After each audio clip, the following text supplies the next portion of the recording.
J'ai réussi à mon concours et les cours ont commencé. On était en tronc commun pour la première, étions une centaine par là dans l'amphi. Il y avait tout genre, les belles filles hyper bien habillées comme les bizarres avec des renversés sur la tête. Pour les garçons, je n'y prêtais pas vraiment attention, il était trop petit à mon goût. Il y avait aussi des clans formés par rapport à l'affinité, le rang social, ceux qui aimaient s'asseoir devant et les désordonnés. Très vite les enfants de boss et le groupe des filles les plus belles m'avaient adopté. Mon oncle était connu de tous ici, et juste pour ça beaucoup voulaient être proches de moi. Vu que j'avais aussi beaucoup d'argent de poche que j'utilisais pour être toujours sublime, ça me faisait des admirateurs dans toute la faculté. Mon oncle nous donnait une unité d'enseignement et les jours où il avait cours avec nous en matinée, Tata insistait toujours pour qu'on aille ensemble au lieu de me faire prendre le taxi. Il était totalement froid avec moi durant les trajets, et encore plus pendant les cours. J'ai plusieurs fois fait encore quelques appels de balles, mais il ne me gérait pas. Ça avait le don de m'exaspérer, surtout quand devant nous le soir il prenait Tata dans ses bras et lui faisait des bisous, c'était comme une provocation personnelle. Pour moi il faisait tout pour m'énerver. Même quand je levais le doigt à ses cours, il ne me permettait jamais de m'exprimer. Avec Brenda, il s'entendait par contre très bien. Elle faisait son BTS à Subdeco. Ça n'avait rien à voir avec la médecine, pourtant il lui demandait tous les soirs comment elle s'en sortait, lui proposait de l'aider, lui demandait comment elle passait ses journées. J'ai développé de la jalousie vis-à-vis d'elle, je me fâchais pour un rien. Je lui créais des problèmes dans la maison, j'avais aussi l'avantage de manipuler Tata à ma guise. Tata, Rebecca, l'école se passe bien? Moi, oui Tata. Tu as un problème? Je constate que tu es trop calme ces jours 6 mois. Non Tata, je n'ai pas de problème Tata. Tu es sûre? Tu sais que tu peux tout me dire non moi. Tata, pourquoi tonton ne m'aime pas? Tata, et qui est il ne t'aime pas comment? Moi, ah je ne sais pas Tata, il cause toujours avec les autres, il aide Brenda le soir mais avec moi il ne cause pas, même à l'école il ne m'adresse pas la parole Tata. Tu te fais des idées. Tu sais qu'il ne te connaît pas encore bien donc il ne sait pas comment agir avec toi. Il faut aller vers lui. Moi, j'ai peur Tata. Il ne faut pas avoir peur, il est gentil, quand tu vois comment il cause avec les autres, il faut aussi aller causer avec eux. Moi, j'ai compris Tata.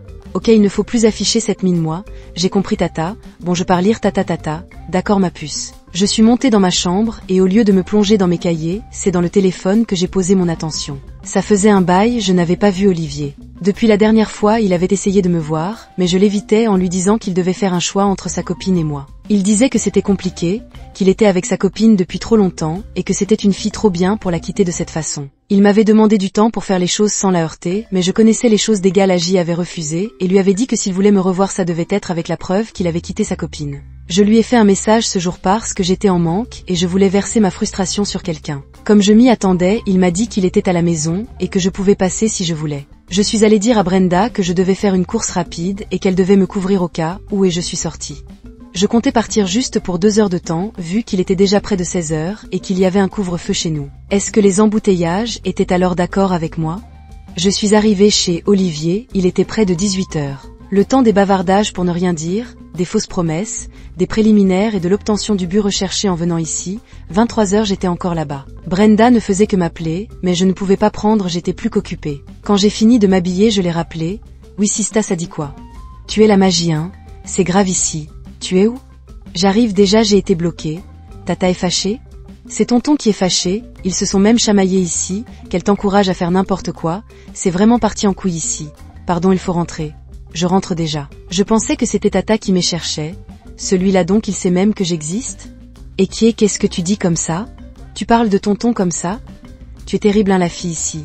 Bref, rentre. Mon oncle était décidément imprévisible. Chaque jour il faisait comme si je n'existais pas, mais une fois que je dépassais un peu le couvre-feu, il faisait les palabres à sa femme bien-aimée. Voilà les points faibles que moi je notais déjà petit à petit. J'ai pris un taxi-course directement pour la maison. Quand je suis arrivée, il était pratiquement minuit et j'avais cours le lendemain. Je sentais que j'avais dérangé, mais je n'avais aucun regret. Quand je suis entrée, Tata était assise avec son mari au salon. Ils étaient tous les deux nerveux, on sentait qu'ils étaient en froid. Tata, Rebecca vient par ici avant de monter dans ta chambre STP. Tu sors d'où? Moi. Tata, je m'excuse pour l'heure tardive, je suis allée voir une amie qui est malade. Son état s'est aggravé là-bas, et comme elle loue ici, et que sa famille est hors de la ville, je suis restée avec elle à l'hôpital, je n'ai même pas vu l'heure passer.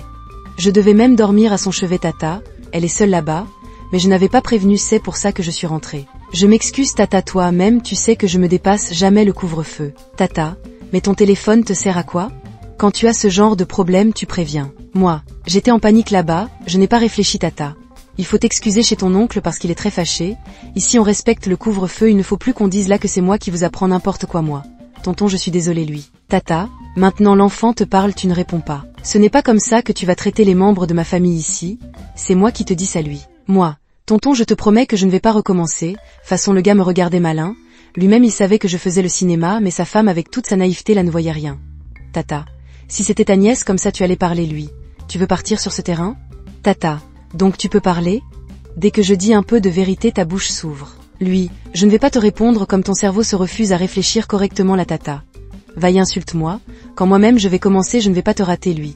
Toi, si ça se répète tu vas partir d'ici, ne viens pas donner de mauvaises habitudes à mes enfants. Tata, elle ne bougera pas d'ici, je te dis ça moi, SVP ne vous disputez pas à cause de moi, je suis vraiment désolée tata, monte dans ta chambre te coucher. Faut laisser ne te dérange pas pour ça, tu as cours demain il faut te reposer.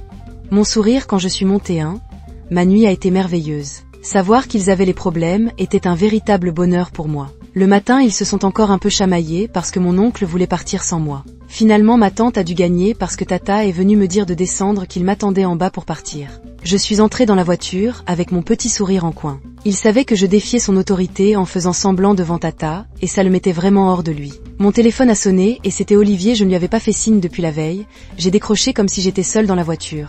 C'est comment Becca, je me suis inquiétée, depuis hier que tu es parti, pas de signe. Désolée j'ai eu quelques soucis mais rien que je ne puisse gérer. Sinon Cava? Oui bébé ne t'inquiète pas, ok je présume que tu es à l'école.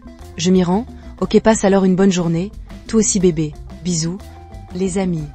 Restez connectés, abonnés, la suite arrive bientôt avec encore plus de drama et de rebondissements, vous n'êtes pas prêts.